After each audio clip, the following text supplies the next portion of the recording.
Hi guys, welcome to the Colour Cave. My name's Jim and I like to play with art stuff. It is time to do our monthly Scrawlr challenge, and I can honestly say for the first time since I started receiving the Scrawlr boxes and putting the videos on YouTube, I'm actually genuinely excited this month. Normally I approach the Scrawlr challenges with a little bit of trepidation, probably because I'm not an experienced artist, but the minute that I sat down and actually gave it some thought, all of a sudden this idea formed in my head. So I'm quite looking forward to executing it, and I've crossed my fingers that it is going to turn out okay. I think one of the other things as well is with the Scrawlr challenge, I'm always quite panicky if there's no pencils. I like to draw in pencils. So the fact that even though they're coloured pencils, the fact that I have coloured pencils in this month's box was of great joy and great relief to me. So I'm just going to get everything together and then we can get going.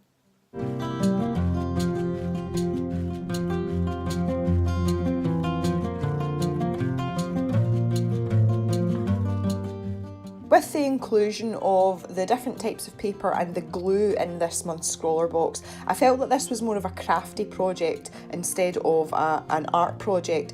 So I wanted to sort of embrace that feel and make sure that I did use everything in the box. So I've started here with the rough paper, and I'm sure the logo that I'm drawing is very familiar to you.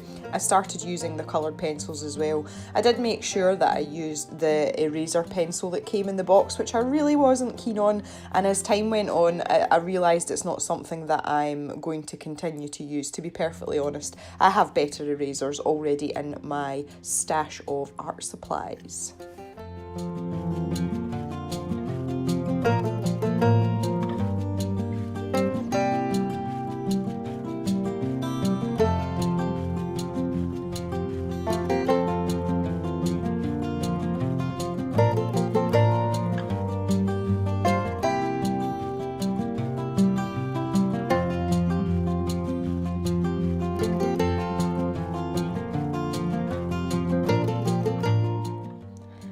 Here I moved on to a smooth sheet of paper and started to use the pencil a little bit more. At this stage, what I wanted to do was give myself a rough outline for what it was I was actually drawing, and the pale colours that came with the coloured pencil set was absolutely perfect for this, because it allowed me to draw some really light guidelines, which isn't visible on the camera to you as you can see, so I've kept it quite short, but it was enough for me to see, so when I was ready for my ink marker I wasn't going to make any mega mistakes, hopefully.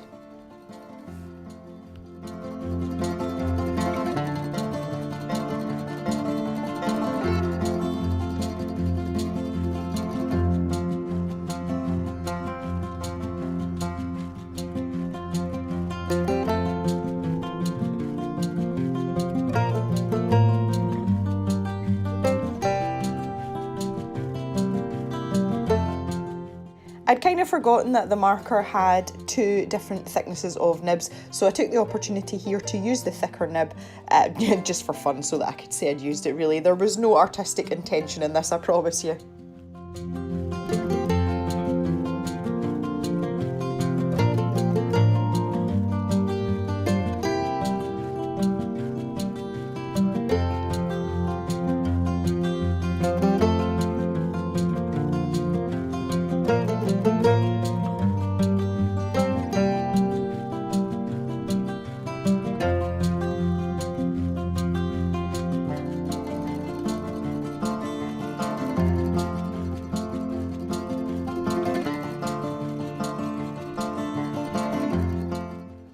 So I was going for the idea of a two-layer drawing to incorporate that twisted reality suggestion that came in the Scrawlr box. So I'm basically doing the same thing as I did with the bottom smooth layer of paper, and I am using the palest pencil to follow the outline of what I've drawn underneath and sketch myself out some guidelines ready to use for ink on this top layer of tracing paper.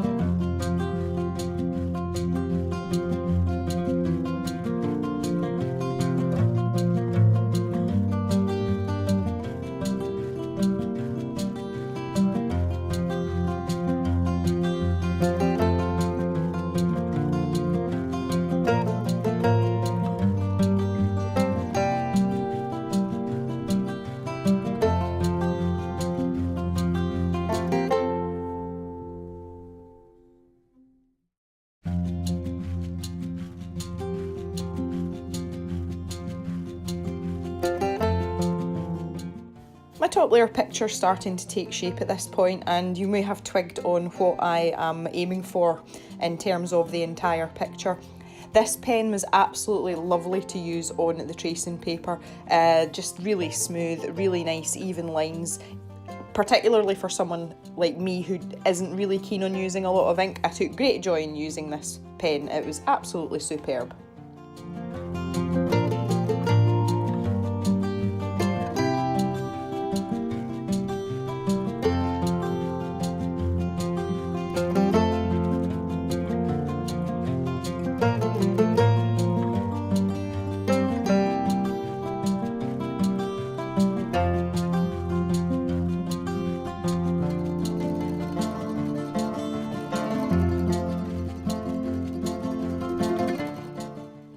I can honestly say I think this is the first time my artwork has had any sort of meaning to it, and as you can see, my little Facebook logo that I drew to begin with, I am sticking onto that top layer, and it's very obvious now, but the idea is that using social media is quite a twisted reality, because we put this front up and our highlight reel, if you like, on social media, and a lot of the time there's a lot of things going on underneath that we don't tell people about and we keep to ourselves.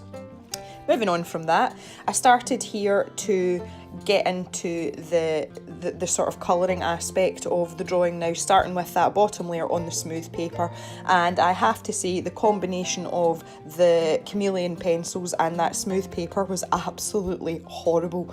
There was just, the tooth of the paper wasn't designed in my eyes for those particular pencils, and I had to work really hard to get the colour down, and I found that the paper couldn't take a lot of the pencil as well, so I'm kind of toiling away here trying to get some of the pigment down in the paper. I think it's a combination of the paper and the pencils. I can't attribute it to one or the other, but it really wasn't pleasant at all, and I found it much better to use the rough paper that I drew the little Facebook logo on for the pencils, and it seemed to take it much better.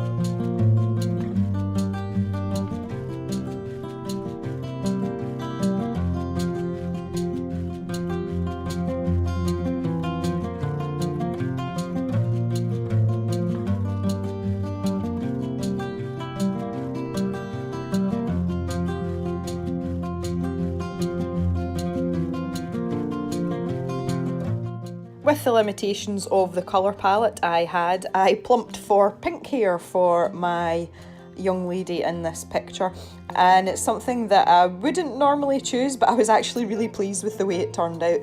It was either that or purple, and I kind of thought that my mushroom cloud deserved to be purple, hence pink hair.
This background really was an effort because of the aforementioned having to work really hard with the paper.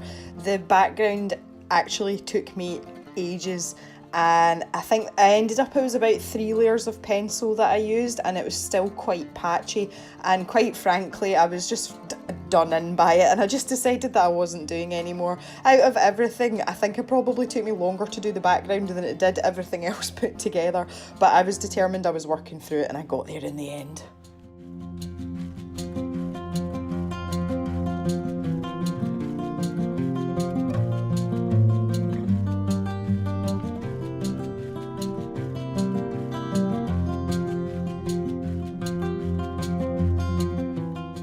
I'm pleased to say that when I started to use the coloured pencil on the tracing paper layer, it was absolutely delightful.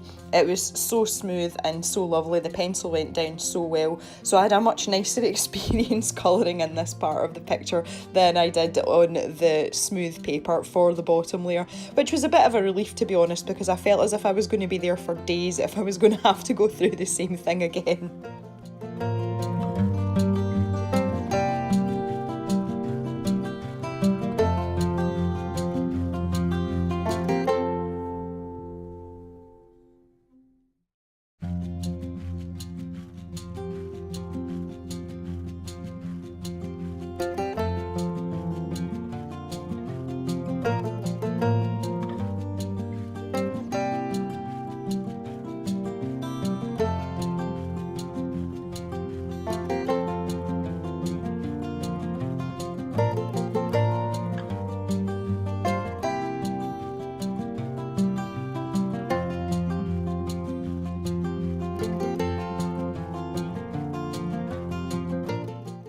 I was amazed, and I was really pleased at how well the pinks and purples showed up on the tracing paper. The colours are really vibrant and they really popped out. I was expecting a more muted version of the colour just because of the type of paper, so I was super pleased, and you can see there how much it pops out and how much it stands out, and that really added quite a lot to my drawing, so I was really pleased with that outcome, and I think that the pencils are really good for working on this type of paper.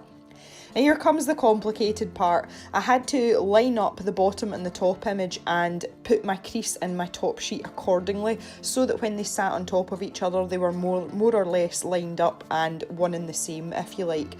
So although my fold looks a little bit off centre, it was to match the bottom sheet of paper where I'd drawn the image rather than the outside edge of the paper itself, if that makes any sense at all. I don't know if it does or it doesn't. The glue pen was really easy to use, and it had a really good steady flow as well, and I think it's something that I will use again because it's relatively mess free and it gave a really good sturdy bond, so I was quite pleased with that.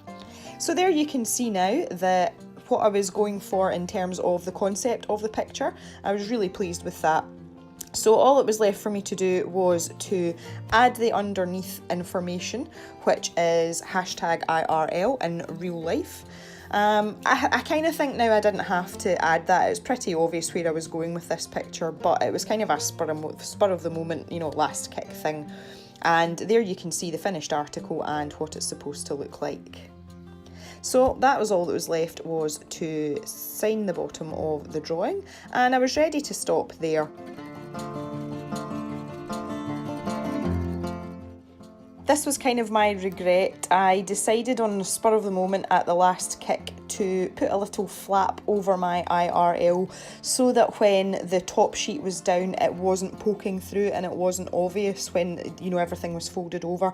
I kind of wish I hadn't done it now, and I might still take it off. There is time to take it off, but I think just for the aesthetics of the outside of the picture it felt right to do it at the time.